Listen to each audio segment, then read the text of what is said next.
Welcome to Shaping the Basin, the Chamber's new podcast. I am here with Tammy Anderson from Tyaz Yachts. Thanks for being here today. Thank you for asking me. Yeah, we're going to get in and I'm going to ask you all kinds of questions, but we have been asking our viewers if they have any questions for you. So I'm going to just start with those. And one of the questions people wanted to know was, where did the name Tyaz Yachts come from and what does it mean? The name Tyaz Yachts comes from the Klamath language, which means medicine bag. And actually, my mom's parents had a alcohol treatment center in Chiloquin back in the late 70s named Medicine Bag. So I just kind of rolled with it, but gave it a Klamath flair, I guess you could say. And it was in Chiloquin, and they was kind of doing peer support before it was peer support. So that's where the name come from, Medicine Bag, from them. You mentioned they had that in Chiloquin, but you actually, so you have a facility here in Klamath that has a connection to your family too. Talk to us about the location where Tyaz Yachts is. Yes, that would be my father's parents. They bought the property in 1979, 80-ish, and built it to be a church. So it was Klamath Indian Full Gospel Church from like 1983 to, it's been a lot over the years. Klamath Full Gospel Church, Klamath Indian Full Gospel. And then when my grandma passed away, it just kind of sat dormant for a while. And then a few people wanted to go in there. So we let some pastors go in there and run it and open it. And then in another program wanted to go in there and open it up for a peer support. So we cleaned it all up and got it all ready. And then that program ended up moving out. So then Tyaz Yachts come in there in the August of 21, I believe, and opened it. So we've been in there ever since. And we have a pastor in there now that kind of grew up in the church as well. So he's been in there doing Sunday service and Wednesday Bible study. So my dad's parents own the building and my mom's parents is the one that we got the name from. Okay, very neat. And then the next question was, what is one tradition from your culture that guides your work every day? Oh, wow, that's a tough one. One tradition from my culture that guides my work every day. Probably we smudge a lot. So in the mornings, we go through the whole building and smudge it and just try to get all that bad energy out of there from like the day before, or people's having a bad day. We're constantly smudging. So, I walked in this morning and the whole building smelled like smudge, but don't get me wrong. I like the smell of it, but I was like, close the doors. I can't go smelling like smudge. But yeah, that's probably one thing is we do a lot of smudging and praying. Okay. For someone like me that doesn't really know, tell me about smudging. I'm curious. What do you use? It's sage. So some people go out and collect it.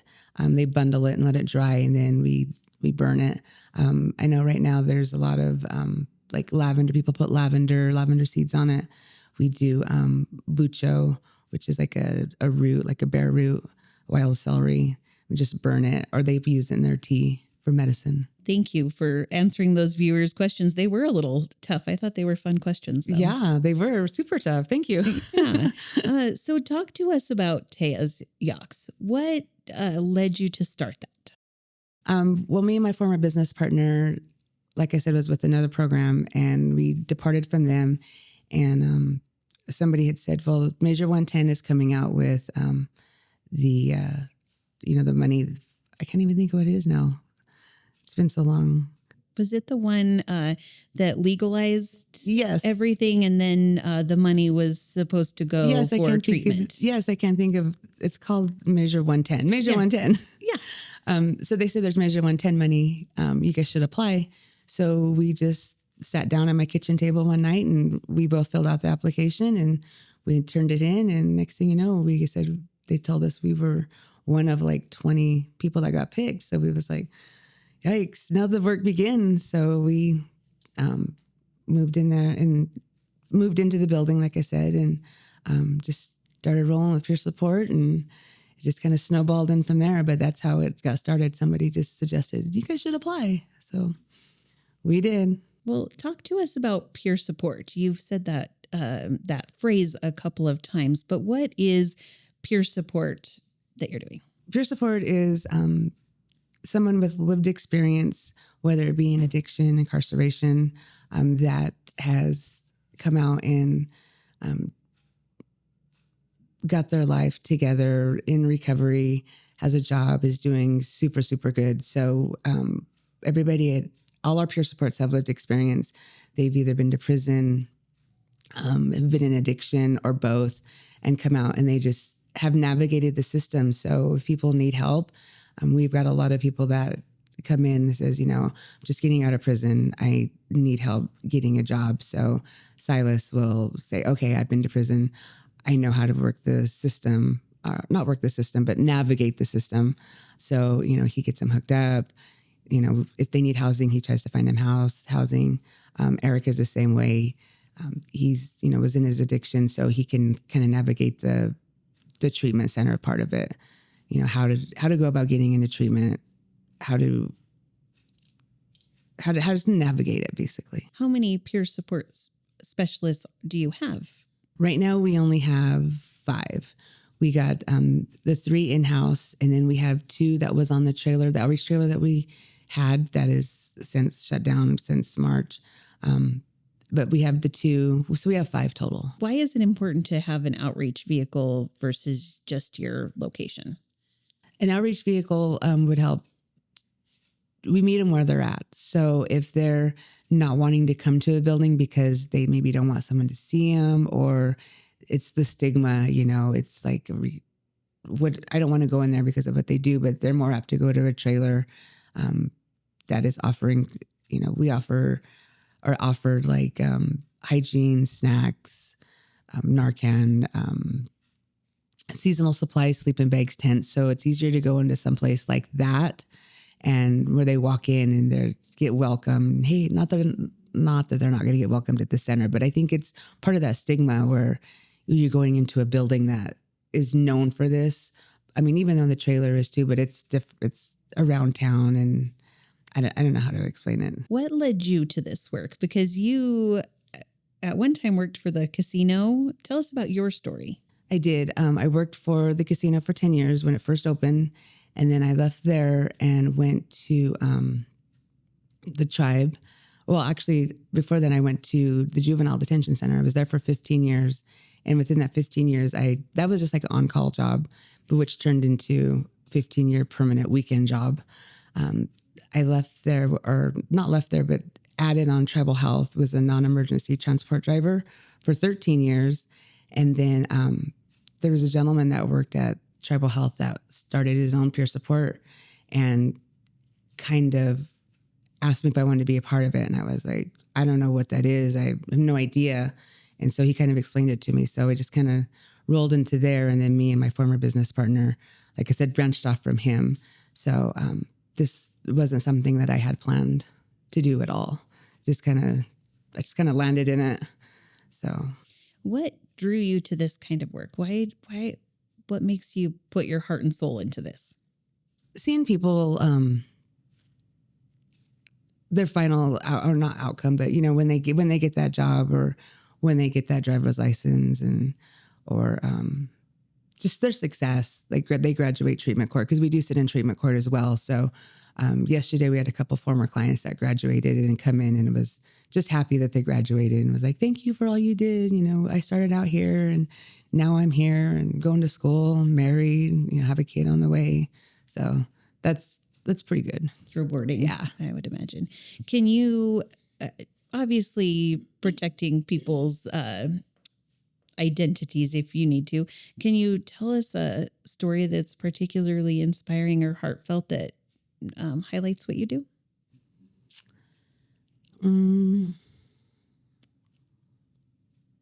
We had one gentleman that come in and went to work for us, and he started out with us. He left and went to the mill, and since then has graduated drug court, graduated treatment, drug court, has his own house, and has his family back. So I just heard that yesterday. He graduated yesterday from drug court, and I was like, wow, that is super awesome, because he was really struggling A couple relapses, kind of unsure with where he was going or what he was doing. But in the last year, actually probably 6, 7 months, he's really turned his life around. So that was super rewarding to hear. What's something you'd want the community to know? Or what's something you'd want the community to know? Let's see, something that I would like them to know, that we are small but mighty. We just only have a few peer support people, but we're out there doing pop-ups, trying to get our resources out there, trying to tell everybody what we offer, show everybody. We do, like I said, we did have the outreach trailer that contract ended. So now we're trying to find another trailer to get back out there and do the stuff that is definitely needed. But, we only have a few of us, but we're going to be out there. People will be seeing us. Said I'm all about it. Yeah, I'm all about it. Said I'm all about it. Yeah, yeah, yeah, yeah, yeah, yeah. Said I'm all about it. Yeah, I'm all about it. Said I'm all about it. Yeah, yeah, yeah, yeah, yeah, yeah, yeah.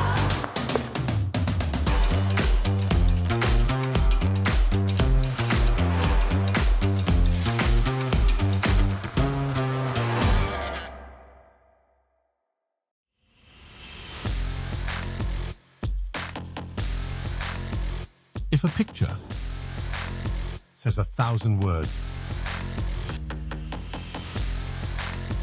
imagine the story. 24 frames a second. Can tell about your business. 40 Deuce Films.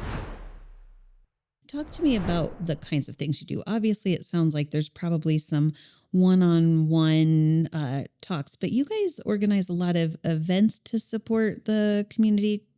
What all do you do? We do a lot, and I didn't realize it until I was writing it down one day. We do the peer support, we do outreach, we do the pop-ups, we do Peer Yawks, which is it's a big event that we put on for all the partners in Klamath, anybody who wants to come that has something to offer clients, because it's such a small community that we all come across the same clients, the same people. So what it is, it's like a big resource circle. Everybody goes around and tells what their program does. And then at that time we can say, oh, well, I have a tribal member that is in need of A, B, and C. Oh, your program can do that. Great. I'll send them to you. Or, oh, I have somebody that needs, A, B, and C. And well, I can help them with that. So send them over to me. So we do that. We do, this year in May, we'll have our 5th annual powwow, which is crazy to think that we've been doing this for 5 years. That's mind blowing to me. We do Wednesday Wellbrighties. We do a lot of cultural classes, MMIP month is coming up next month. So we'll be doing our ribbon skirt classes for any of the ladies that want to do ribbon skirts. We do some TP classes, drum classes. We have a greenhouse that we are going to be doing indigenous first foods and indigenous plants for the Modoc Nation. So we've partnered with them. So that's a huge project that we're taking on. Right now we got a couple thousand plants planted and we're planting more. So that is a project in itself. Let's see, what else do? We have a male sober house that we have people coming out of incarceration or treatment that we offer. We have 7 beds. Right now we're only at 2. We had some people that we had to vacate and some people that got their own house.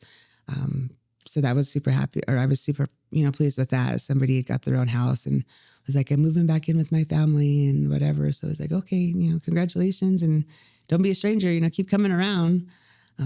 But yeah, that's just off the top of my head. Do you only help tribal members or is it open to anybody? No, it's open to the whole community. Even though we are a culturally specific peer support program, we are open to anybody and everybody who needs help, that wants help, that is willing to come in and get help. So you don't have to be tribal. We're just culturally specific. We do a lot of the culture stuff, but other than that, it's open to anybody in the community. In the healing process, as people are going through this, what is the importance of culture?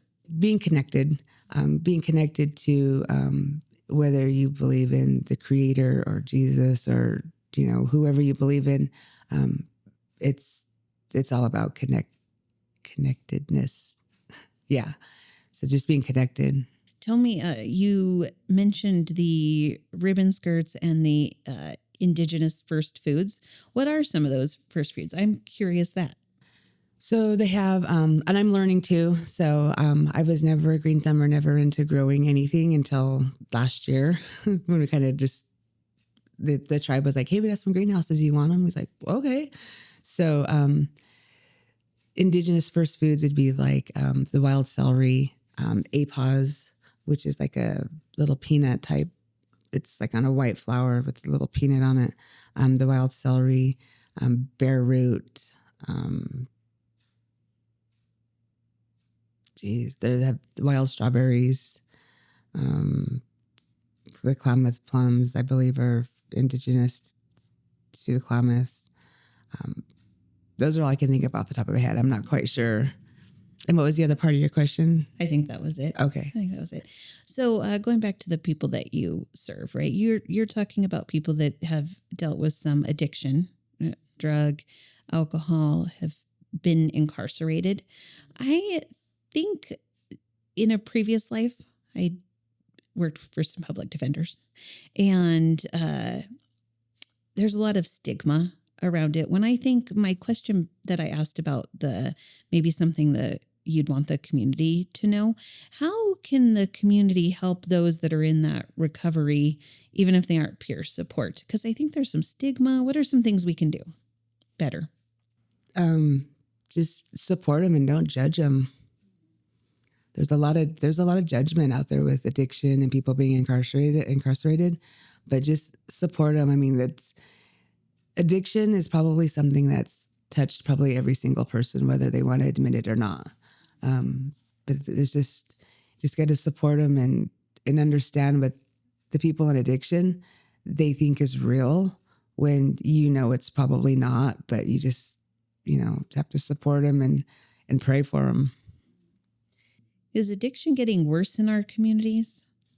Or is there just more spotlight on it? What do you feel like? I think there's a lot of spotlight on it. And I know there for a while, like within the last year or so, fentanyl was just running rampant. I mean, at one time, within a 2-week span, we had 5 funerals at the center. And like 4 of them was like overdoses. So I know that was a huge, huge hit for, the whole community. But lately, I don't think I've seen it be like really bad lately. I'm sure it is, but I haven't been hearing of it. So I'm hoping all the Narcan and everything that everybody's handing out, people are getting it.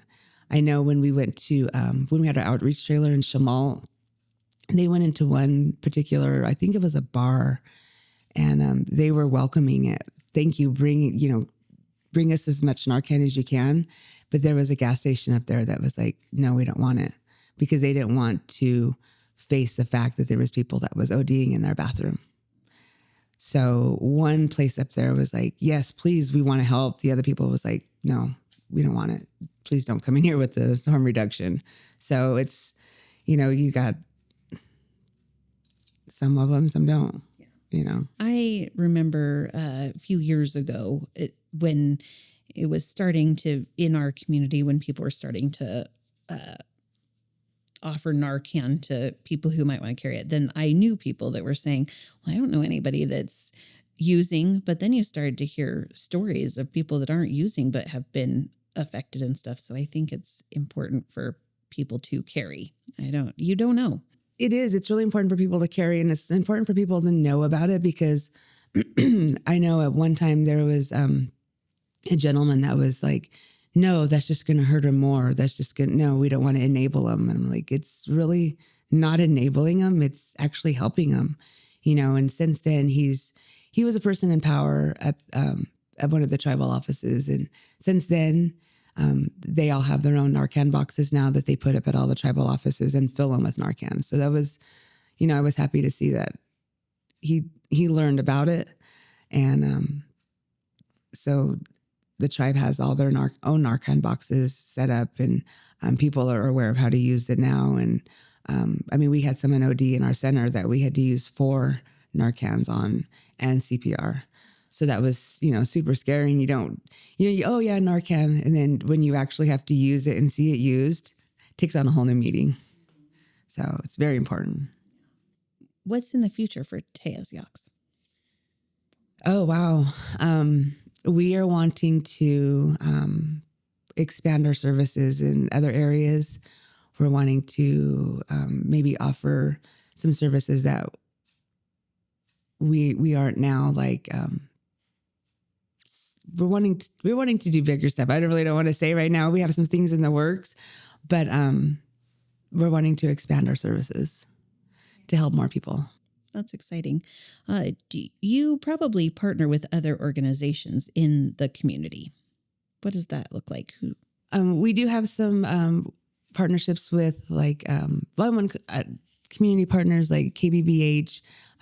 They reach out sometimes when they're needing some transportation services, things like that. LCS, the tribes, obviously. We just pretty much help anybody that calls and was like, hey, we need help transporting someone. I can't do it. Or do you guys offer this service? And anybody that wants to call us, any community partner that wants to call us, we help out. So it's nobody really specific. When somebody's dealing with addiction, I think about what got them there. What happened prior to them getting to that place? And are there things that could help leading up to it to where that doesn't happen for that person? I guess that's what I want to know. Like prevention, ways? Like prevention, or I know addiction happens to all classes, all people. It does not discriminate, right? Absolutely. But when I think about it, I think as a community, is there something we could be doing better that helped people who are maybe struggling to where they don't get to the point where they have addiction or, yeah. I would think just a lot of prevention work, show them that, especially getting them while they're young. Here's some prevention methods, to offer a lot more stuff for the kids now, sober events, whether it be, art classes to try to get them into art, or beading classes if they're native to get into the beading, or regalia making for their, if they want to dance. Just a lot of prevention, get them while they're young, to show them that there's other ways, and to maybe, you remember seeing those posters that this is how she looked when she first got arrested and all these. But I mean, I don't want to say throw that out there, but that was a real eye opener when I first seen it. I was like, wow, this is crazy what addiction does, to somebody. But I would just think a lot of prevention measures, as much as you can offer. Thank you for your time today. Thank you for all the hard questions. Yeah, you did a great job. I do ask 3 questions at the end, kind of just fun questions. But if I gave you $250,000 today to do something to make a change in the community, what would you do with it? I would definitely buy a trailer for our outreach, buy a vehicle to pull it, and dump the rest into hoping to expand our services. All right. So the next question, tell me what you do for fun in Klamath. What do I do for fun in Klamath? Work. I'm usually working like 7 days a week. So, we do events. So I put on a lot of events, and now that I'm part of Hyperion, I'm down at the tattoo shop all the time, or I shouldn't say all the time. When I have a spare time, I'm down there. But for the most part, I work. Okay, you have an important job you're doing, so that makes sense.